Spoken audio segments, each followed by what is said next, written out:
Assalamualaikum, halo semuanya. Kali ini saya akan menceritakan alur cerita novel yang berjudul Dewa Kekacauan. Jangan lupa teman-teman semua untuk like, komen, dan subscribe ya.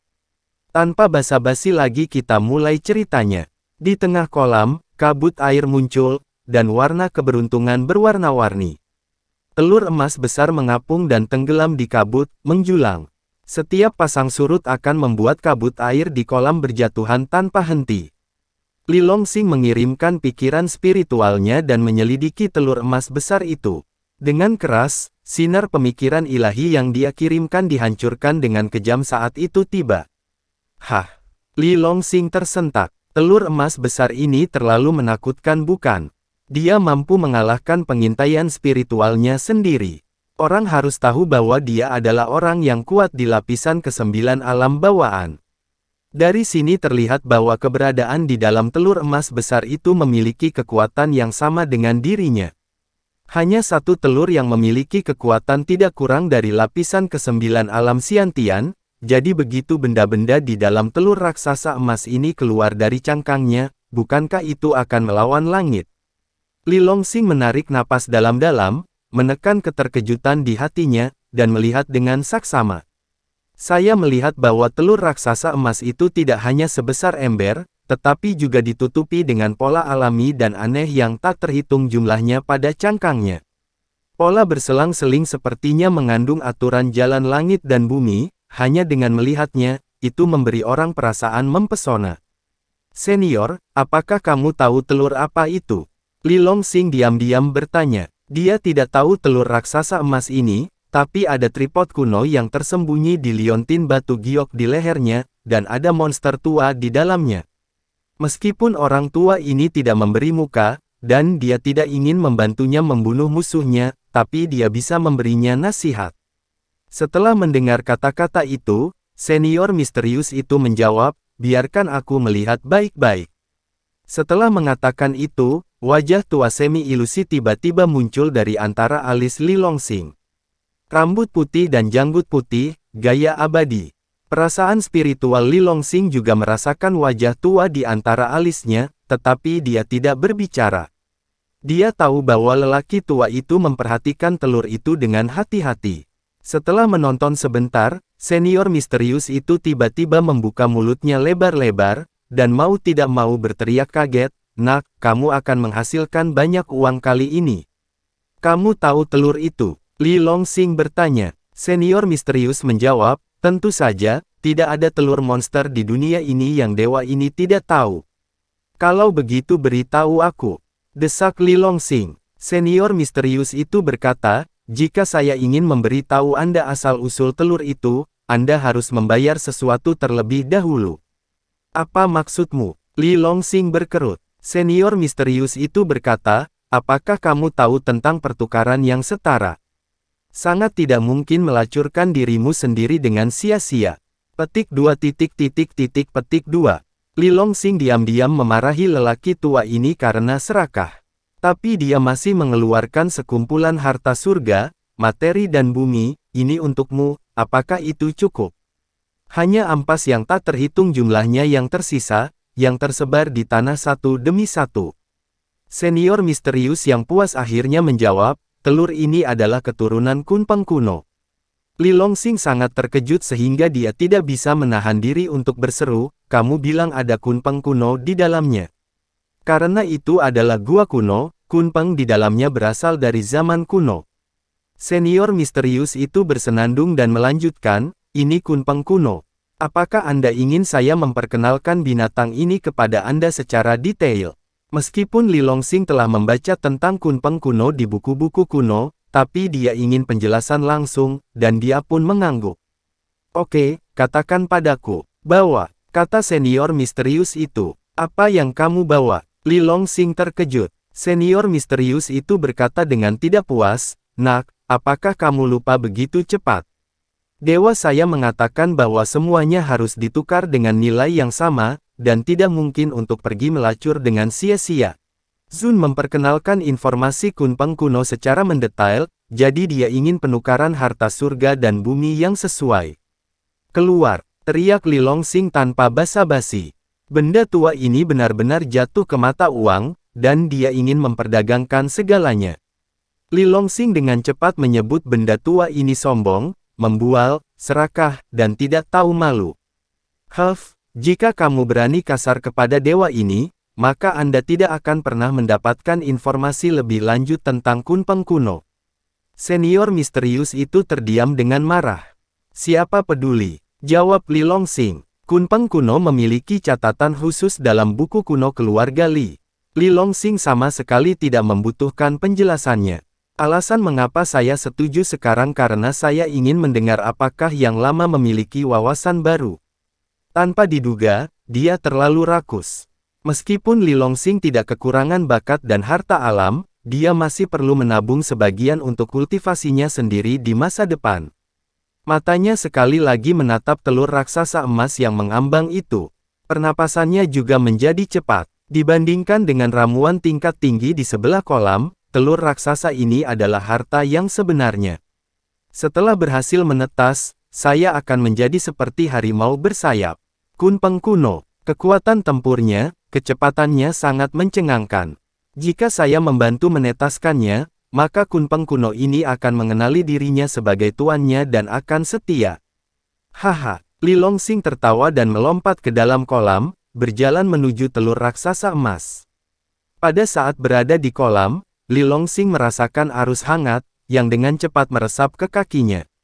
Seluruh tubuh saya tersentak, seolah-olah seperti meminum minuman es di musim panas, dan seluruh tubuhnya terasa sangat nyaman. Mungkinkah air di kolam ini juga merupakan harta karun? Hati Li Longxing tergerak. Li Longxing mengulurkan tangannya untuk menahan air di kolam, mengeluarkan pikiran spiritualnya, dan mulai memata-matai dengan saksama. Tentu saja. Setelah memata-matai, Li Longxing sangat gembira. Air di kolam juga sangat luar biasa, sebenarnya mengandung aura yang agung. Itu hampir mencapai tingkat cairan spiritual. Seluruh genangan air ini sebanding dengan sejuta batu roh. Memikirkan hal ini, Li Longxing membuka mulutnya tanpa ragu, dan menyedot air kolam dengan keras. Pelahap menelan langit. Seolah angin menyapu, mulutnya juga berubah menjadi lubang hitam yang tak terlihat saat ini, dan mulai melahapnya dengan gila-gilaan. Air kolam penuh aura agung mengalir langsung melalui meridian di tubuh dan mengalir ke laut dan... Saat berikutnya, pemandangan spektakuler yang tak tertandingi muncul.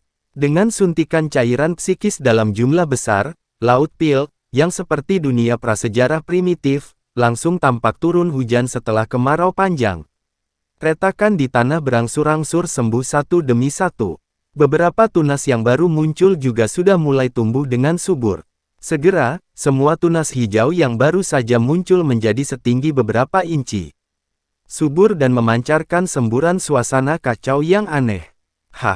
Li Longxing tidak bisa menahan diri untuk tidak tersentak saat bibit hijau berangsur-angsur tumbuh. Bibit hijau di dalamnya adalah semua harta yang telah lama hilang di daratan. Selain itu, harta surga dan bumi ini hampir semuanya merupakan tumbuhan kuno yang tercatat dalam bab alkimia.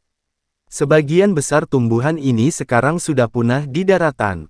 Awalnya, Li Longxing mengira bahwa beberapa resep alkimia kuno yang tercatat di bab alkimia tidak berpengaruh. Sulit bagi wanita pintar untuk memasak tanpa nasi, tanpa bahan alkimia, semuanya hanya omong kosong. Tapi sekarang, banyak sekali obat herbal kuno yang tumbuh di lautan pilnya, bukankah mungkin beberapa pil kuno juga bisa disuling? Li Longxing tertawa senang. Tanpa diduga, lautan pil saya telah menjadi ladang obat kuno yang tandus. Karena pil lautku bisa menumbuhkan tumbuh-tumbuhan, bisakah aku memasukkan sesuatu ke dalamnya? Mata Li Longxing berbinar saat memikirkan hal ini. Begitu dia memikirkannya, dia menjabat tangannya dengan santai, mengeluarkan obat herbal dari cincin penyimpanan, dan membuka mulutnya untuk menghirupnya. Panggilan. Segera, jamu itu dihirup olehnya dan muncul lagi, sudah di lautan pil. Li Longxing mencoba menanam ramuan itu dengan pikiran. Saat tumbuhan memasuki tanah, daun yang sedikit layu dan kuning dengan cepat menjadi subur dan cerah. Di bawah makanan vitalitas yang kacau, itu mulai berkembang. Kecepatannya beberapa kali lebih cepat daripada menanam di ladang obat di luar. Li Longsing sangat gembira. Dia memikirkan cara lain untuk menghasilkan uang. Tampaknya bahkan jika saya tidak melakukan apa-apa di masa depan, hanya duduk di rumah dan menggunakan danhai saya untuk berkultivasi, saya bisa menjadi orang yang sangat kaya. Tentu saja, ini hanya sebuah pemikiran. Sebagai seorang petapa, tidak ada kekayaan yang sia-sia, poin kuncinya adalah budidaya tumbuhan melalui danhai dapat sangat mempersingkat waktu pertumbuhan tumbuhan. Dengan cara ini, dia dapat menyempurnakan sejumlah besar ramuan yang cocok untuknya di masa depan dan meningkat dengan cepat. Li Longsing menarik napas dalam-dalam, dan menatap telur raksasa emas di depan. Telur ini sebesar ember, dan sangat tidak aman untuk dimasukkan ke dalam ring penyimpanan. Setelah cincin penyimpanan diambil, kubah emas juga akan menjadi milik orang lain. Aku ingin tahu apakah mungkin untuk memasukkan telur ini ke dalam lautan pilku. Li Longsing bergumam. Dia mencoba membuka mulutnya, dan mengisap telur raksasa emas di depannya. Panggilan. Telur raksasa emas menghilang dalam sekejap mata. Saat berikutnya, itu sudah muncul di lautan pilnya.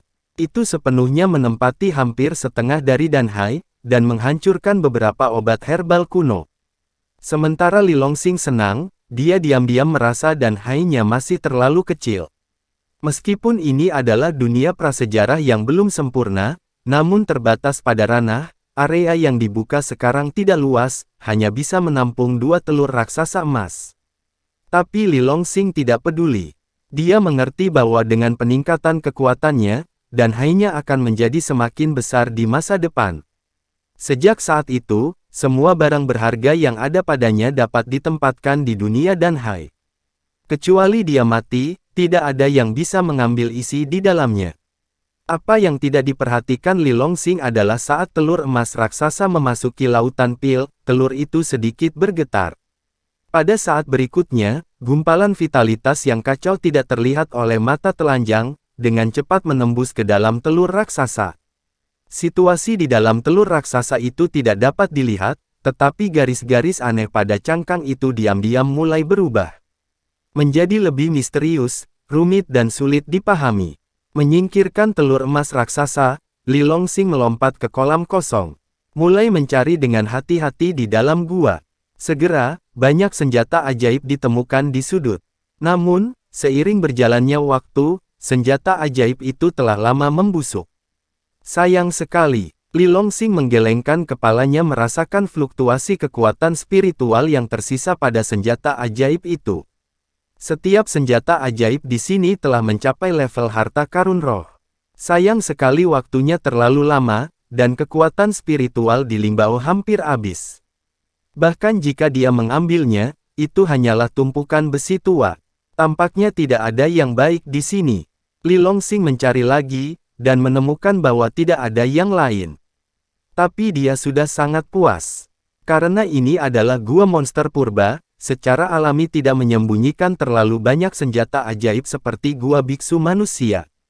Keberadaan gua seharusnya terutama untuk mengasuh telur raksasa emas ini. Adapun ramuan di sebelah kolam, itu adalah makanan yang disiapkan untuk kunpeng kecil setelah telur raksasa menetas. Ayo pergi, Li Longsing mengguncang tubuhnya, dan dengan cepat berlari menuju pintu keluar. Dia tahu bahwa setelah pangeran ketiga dan yang lainnya pergi, mereka pasti akan kembali lagi. Lagi pula, mereka belum memasuki gua kuno ini.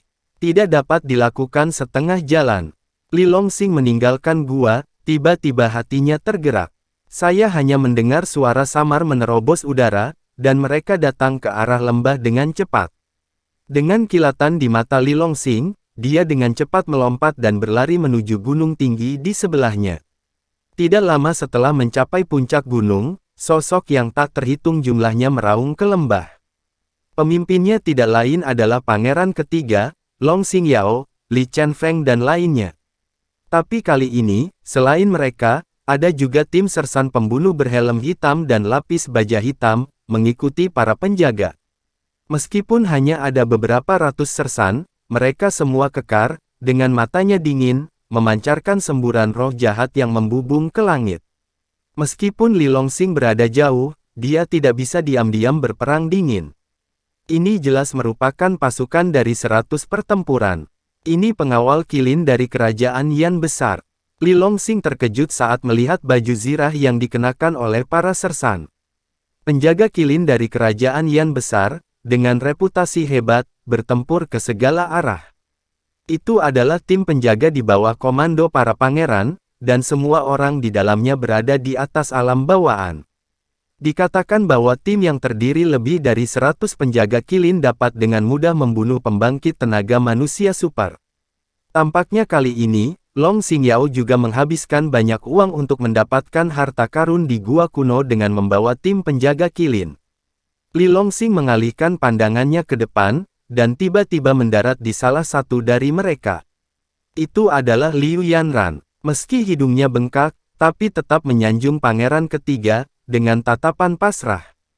Wanita ini benar-benar parah.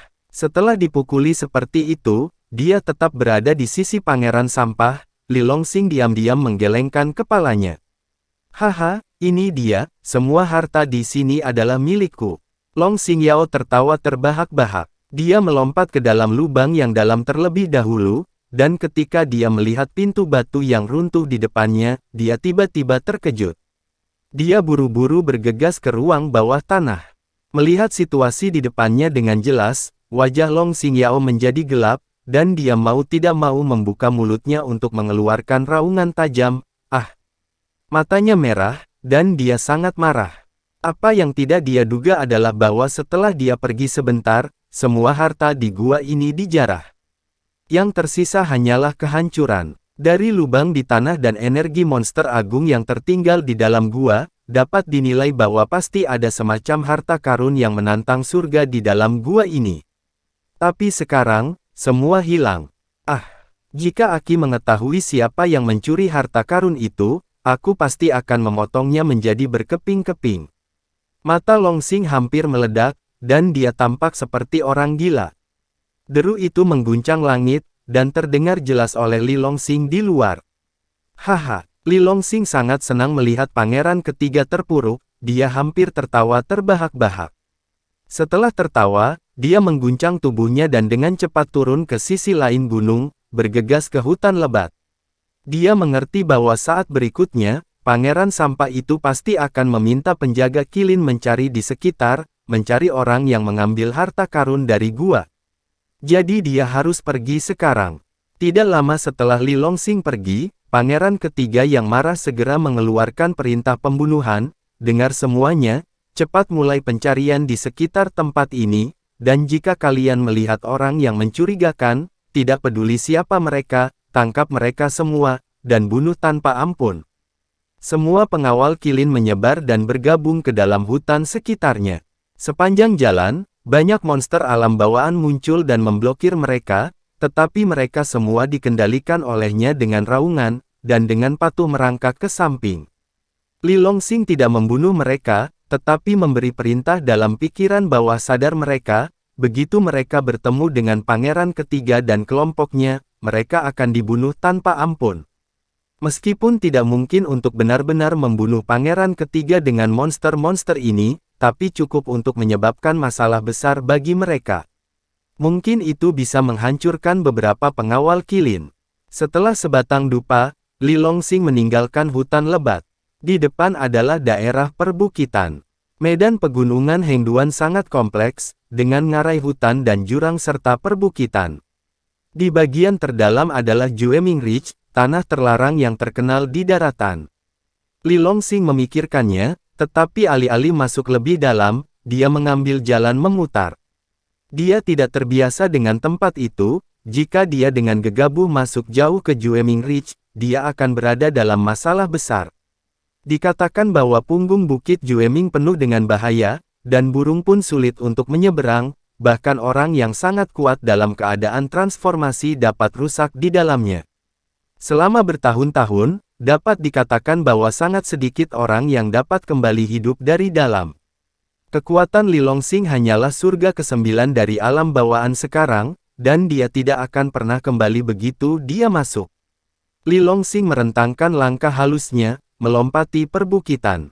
Medan di sini sangat rumit, tetapi cocok untuk mengeraskan langkahnya. Li Longsing berhenti ketika dia sampai di tengah perbukitan dan memandangi Gunung Weiwei di depannya. Gunung, sungainya dan mata airnya indah. Pegunungannya hijau dan penuh aura.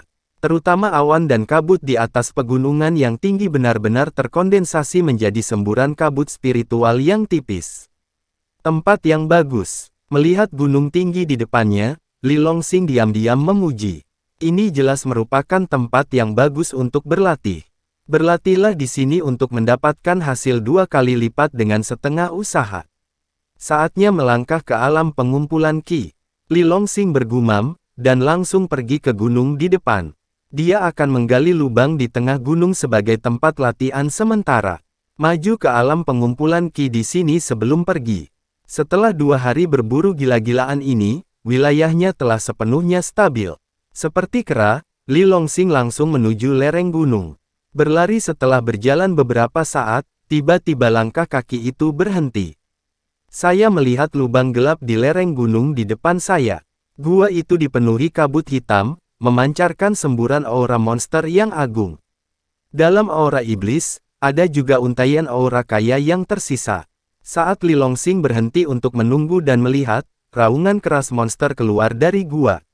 Segera setelah itu, kepala hitam sebesar batu kilangan menonjol dari kabut hitam yang bergulung. Itu adalah kepala ular besar dengan garis aneh yang tak terhitung jumlahnya di atasnya. Melihat Li Longsing tidak jauh dari sana, mata ular monster itu melebar, memperlihatkan taringnya yang ganas.